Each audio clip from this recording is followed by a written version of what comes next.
Hello, everyone, and welcome to today's webinar, Youth and Cultural Teaching on Suicide Prevention. We're excited to have you all join us today. I'm just going to pause just for about 10 seconds to allow some time for our webinar attendees to join us.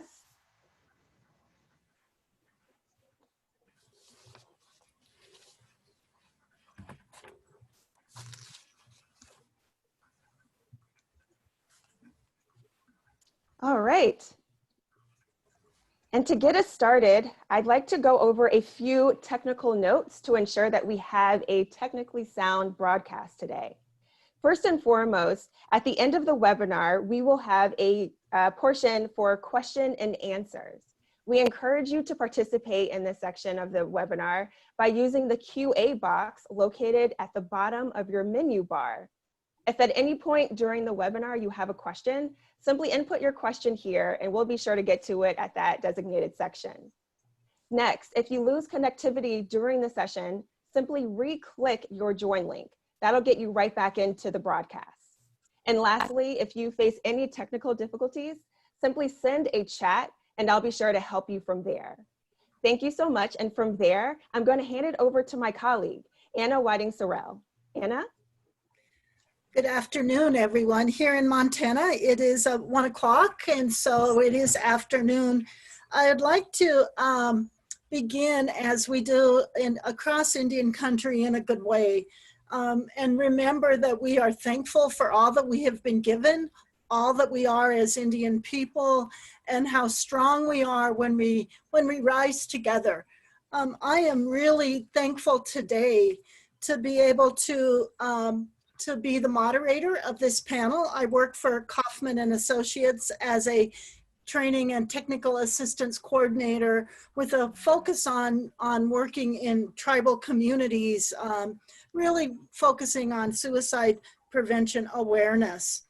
You're joining us on a great day today, as today we are, KAI, Kaufman and Associates, is celebrating their 30th anniversary. September 21st of 1990, Joanne Kaufman incorporated KAI to provide us framework for doing work that matters. And we've been doing that across Indian country now for 30 years.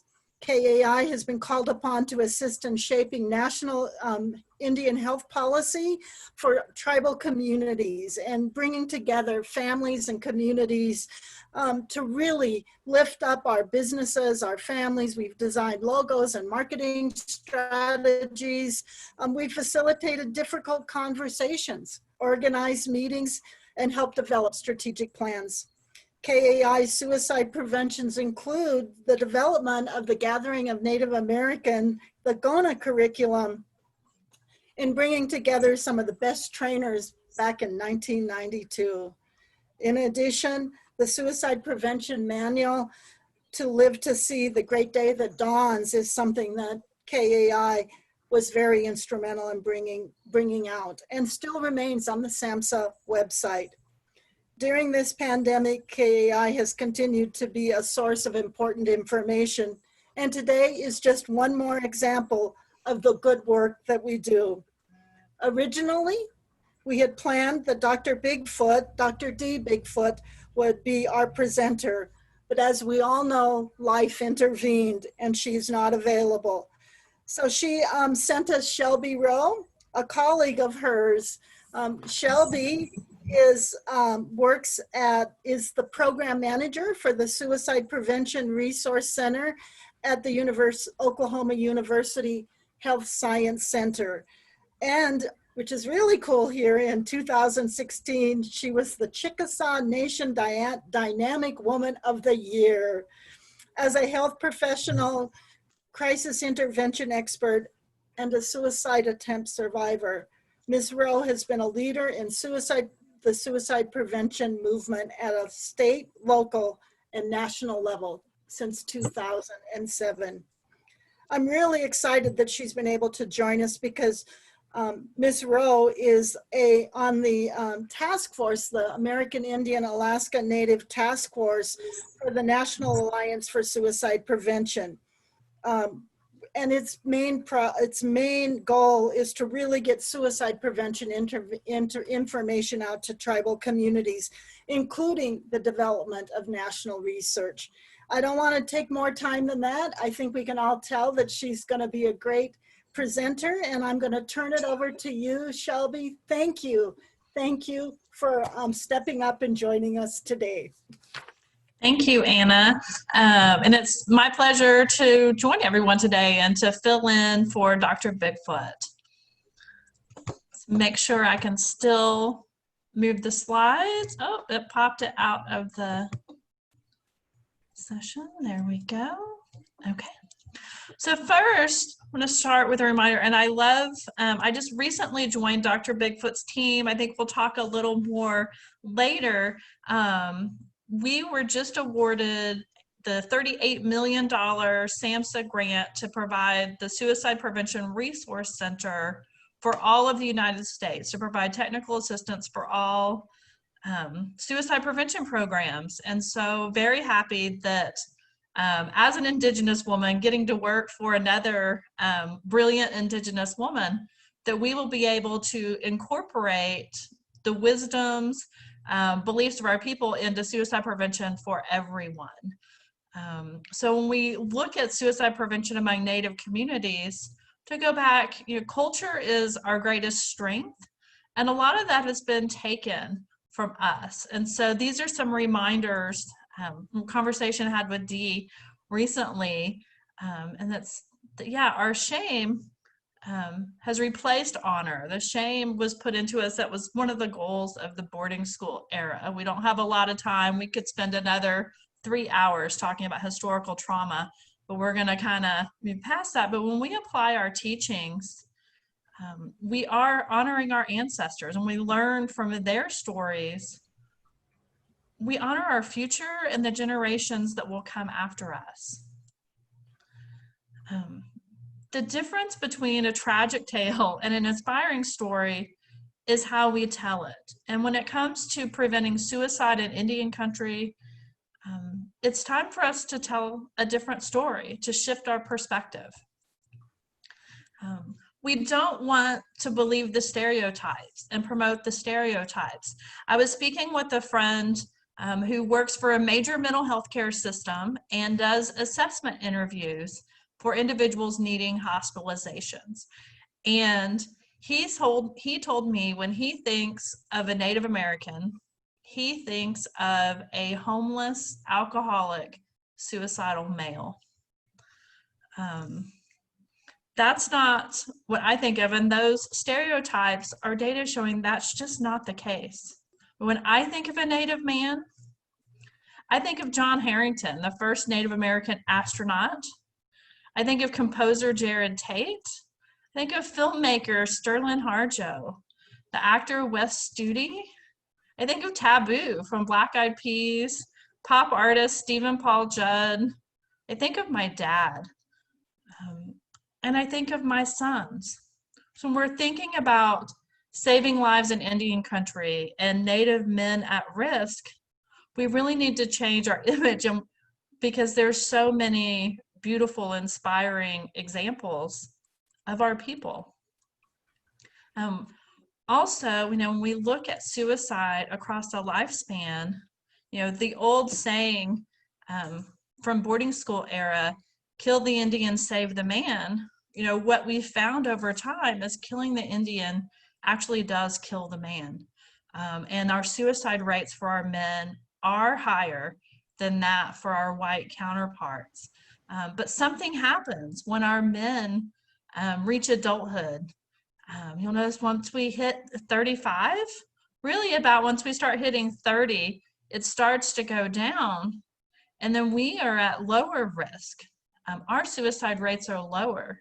There is wisdom and strength that we can leverage in helping to save our young men. And when we look across the lifespan, we see that American Indians, we actually have a lower suicide rate for both our males and females when we look across the lifespan. Now, we can talk at a later date about inaccuracies in data, but I will say that inaccuracies in data affect a lot of different races, and this is still very significant, that when we look across the lifespan, there's a lot going right in suicide prevention. There's a lot of wisdom that we have to share. We learn through epigenetics what kind of our ancestors have told us for years. I am Chickasaw, and I'm talking about blood memory. And we know that, science has caught up with our wisdom that, the egg that formed us was made in our grandmother's womb. And that egg was formed in her grandmother's womb. And so the things that they experienced, the trauma that they experienced, gets passed down. But not only does that trauma get passed down through our blood memory, so does the resilience and strength that comes through in our stories and our culture and in our very blood. This is a poem by one of my fellow Chickasaws poet that I love, so I included it. Green rolling hills with sacred mounds, ceremony and forbidden ways. The blood remembers what memory does not, like the instinct to survive. Our intuition confirms our deepest knowledge, and we understand where we belong.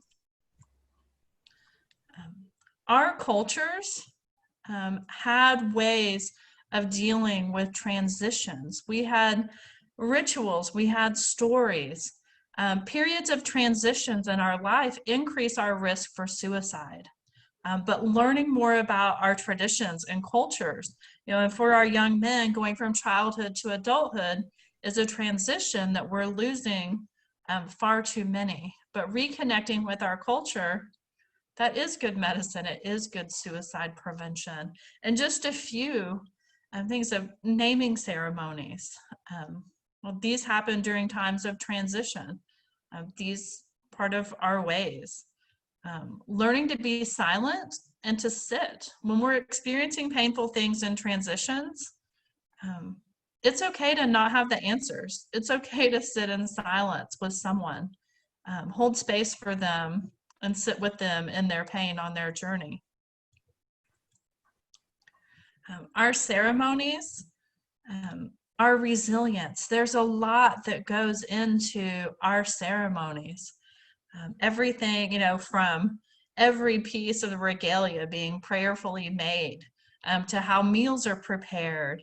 And every part of that ceremony has self-discipline, sacrifice. Over the last few years, I've taught myself how to do bead work. And beading is ceremony and requires a lot of dedication, meditation, and attentiveness. These are things that are healing. These heal for suicide prevention. These help reduce risk. When we look at suicide prevention and our risk factors, it kind of boils down to two big protective factors, which is find your people, find your purpose. And for our Indigenous communities, connecting with our culture gives you both. It gives you purpose and your people, which are powerful protective factors that can be leveraged to help reduce risk. Our cultures are continuing to evolve. I live in Oklahoma, where there are 39 tribes that were placed here during forced removal. Yes, there is mourning for what was lost, but our cultures are not dead.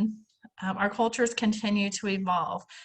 Our tribe, we do stomp dance, and the women wear shakers on their legs. The shakers were originally made from deer toes, but as times changed, that they went to be made out of turtle shells with river rocks, which actually was more symbolic for our people in the stories of connecting with the animals and the land. So when we dance, reminder of where we fit in God's creation. But then when turtles became endangered and we were getting commodities and things like that, and we had been moved, they started using the condensed milk cans from their commodities to make shakers. They're still filled with river rocks, but these cans have the instructions right on them for how to perform in a stomp dance, how to dance. They say on the top, shake well. I was talking with Dr. Bigfoot, and she was telling me the story. In my tribe and our origin, so that we come from the Milky Way. I'm from a southeastern tribe, a woodlands tribe. My family is descended from the skunk clan. We are the Red Skunk clan. Part of that is being being healers, being protective, and that we carry the Milky Way and the stars on our back. And I was talking with Dr. Bigfoot, and she was telling me about the story of the star people from the Cheyenne and the Kiowa. I'm going to share it with you, and hopefully in the future you'll get a chance to hear this story from Dr. Bigfoot herself, because I know she tells it better, but I'm grateful that she gave me the chance to tell her story. The legend has it that, you had the 7 siblings. Depending on the tribe, it was, 1 boy and 6 sisters, or vice versa, the brothers and 1 girl. But the bear people were after them. They had angered them. And so they went and they ran to escape, and they were shooting arrows into the sky. They were fearing for their life, and they're shooting arrows in the sky to get closer and to get away from the enemies. And the rock where they were standing, the ground started to rise around them.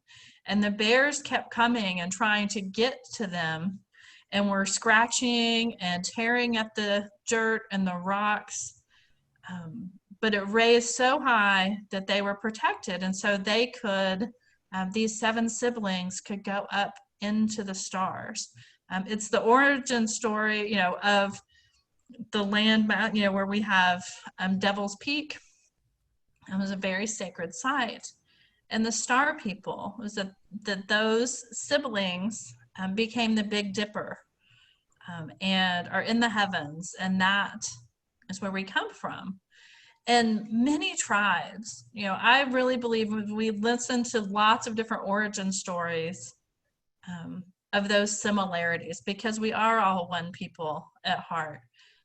And we do come from the stars, and that's what our ancestors have taught us. And now science is catching up with that. We know that in our cells and in our makeup, we are star people. We are 97% star. So science has caught up with what we already knew. And then culturally, and when it comes to suicide prevention, what we need to remember and to not have fear, because stars shine the brightest in the darkest of times. That when things are darkest for us, when things are dark for our people, this is when we as star people, we as Indigenous people, we shine. And it is time for us to shine when it comes to suicide prevention and saving lives. And with Dr. Bigfoot being the head of the Suicide Prevention Resource Center for our country and giving guidance to healthcare facilities and education institutions and state governments and tribal communities, I see a lot of hope in the future of suicide prevention over the next several years, because a different perspective, not minimizing that things are dark, not minimizing what has happened, but we're extraordinarily resilient people, and we are the stars, and it's time for us to shine. This card is something that Dr. Bigfoot created. They are small little postcards. It can be downloaded, and I believe that they are available on our website. Is in the circle way, the teachings of the Spirit. And this is used to give out to those who are suffering and at risk, and Dr. Bigfoot shares these cards everywhere she goes. But for each one of us, know that you are sacred. Know that you are honored. Know that you are prayed for. Know that others gave offerings in your behalf. Know that you are not alone. Know that you were known before you came to this place. Know that you have choices. Know that you have a name. Know that many know your name. And know that when you teach, you are also reaching towards others. And there's information, but we we are all sacred and we are all here together for each other, and have what we need to help reduce our risk and prevent suicide in our communities. And with that, I'm going to hand it back over to Anna, and we're happy to take questions. I could have told a dozen more stories, but I didn't want to take up all our time so we could have a good discussion. Well, thank you, Shelby.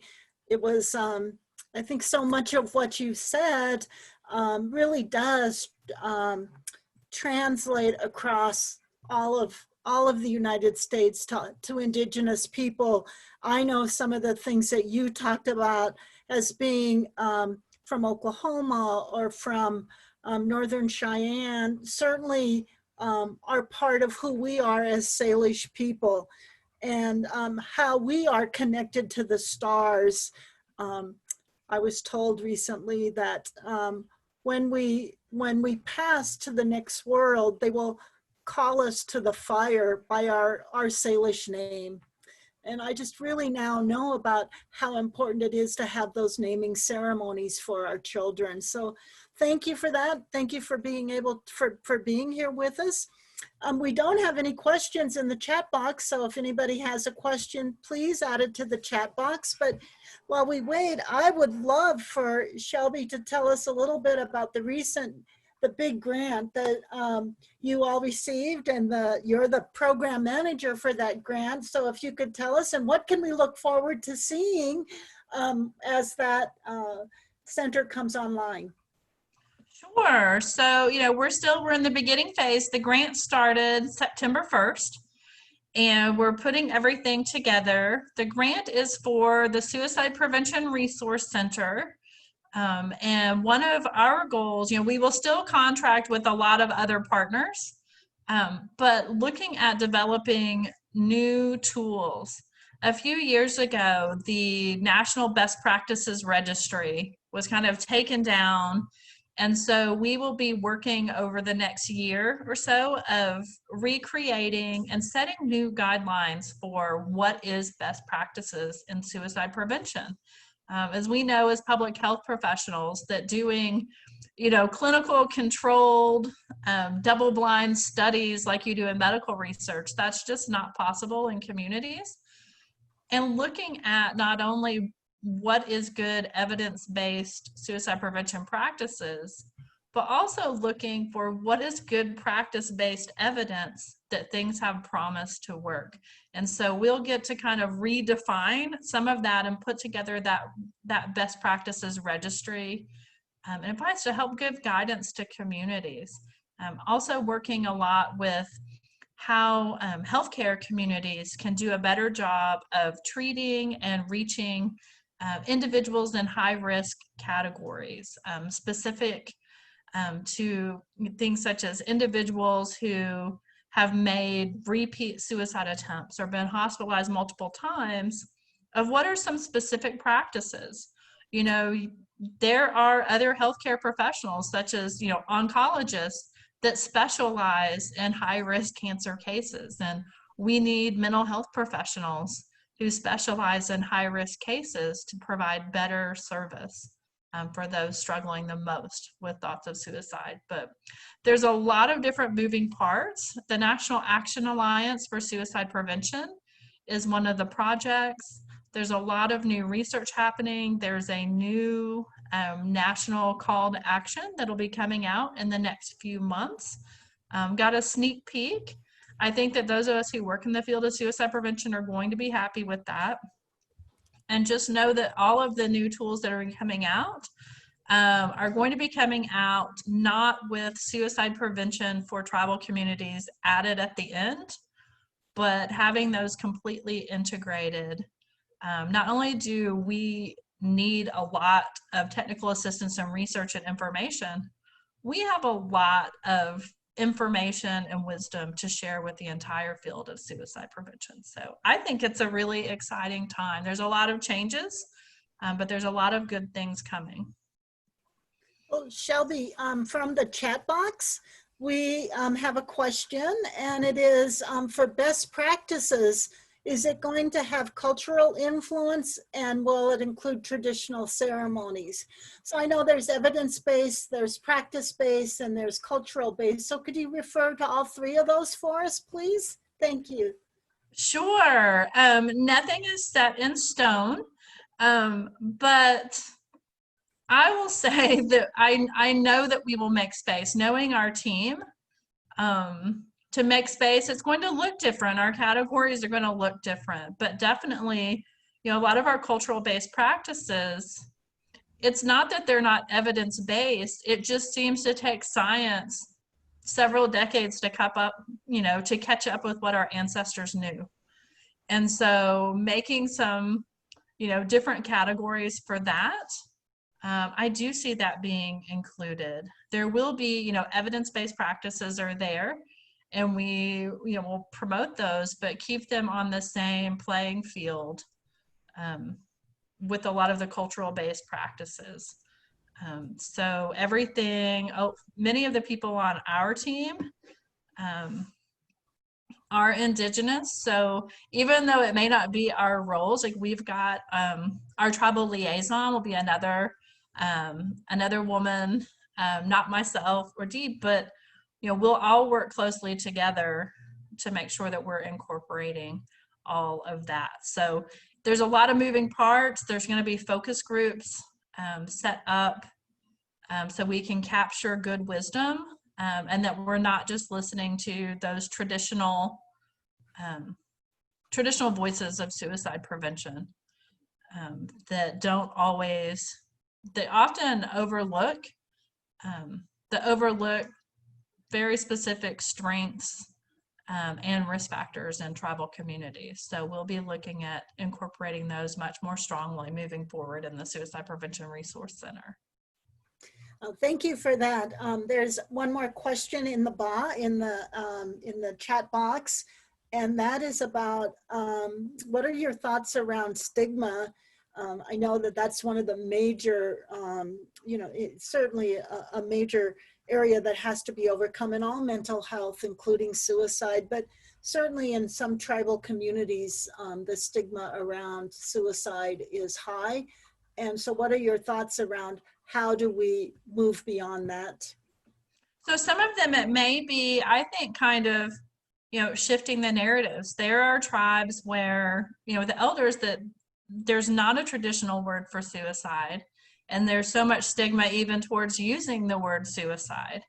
And I would say talk with the elders, because there's probably other language to talk about despair, hopelessness, unbearable pain, and talk about ways of connecting that. So I think that we can be respectful, because we're talking about saving lives. And I think the pain of suicide loss, and even suicide attempt, when we add that to the stigma on top, it can kind of be paralyzing. And so reshifting and trying to shift those conversations, because we don't necessarily need to talk about suicide, which there is stigma, but we do need to talk about healing, restoration, eliminating despair, healing the hearts and minds of our people, which is going to prevent suicide. And so I think we can address the stigma, and then making it safe for individuals who have survived a suicide attempt, such as myself and others. Statistics show 93% of the people who survive a suicide attempt will not go on to die by suicide. A 93% survival rate is really high. And in those stories, they're not stories of our pain, they're stories of survival, recovery, resilience. And there's not stigma around survival, recovery, and resilience. So I think some of it, of addressing that stigma, is just reframing the conversation to talk about what we're promoting instead of what we're preventing. I hope that answered your question. It was a beautiful answer, and we really think that there's another question in the chat box, but I also think it's important that we honor the time. We said that we were going to be here for a half an hour, and I understand that. So I will, if we could just move on to thanking you, Shelby, for stepping up and being a wonderful role model and clear answers. I am sure those of you that have joined us today, you'll have opportunities to learn more about the center that Shelby and Dr. Bigfoot are working on. And I'd also like to throw in a plug for that we'll have another webinar next week. So please join in, make sure, sign up for that. And then we will we'll sign off in a good way. That you, just like we signed on, that it's important that we remember who we are and we leave in a good way, knowing that we have honored who we are as tribal people. So thank you. I appreciate this. Look more for KAI as we do more on social media, bringing good, doing work that matters in Indian country. Thank you.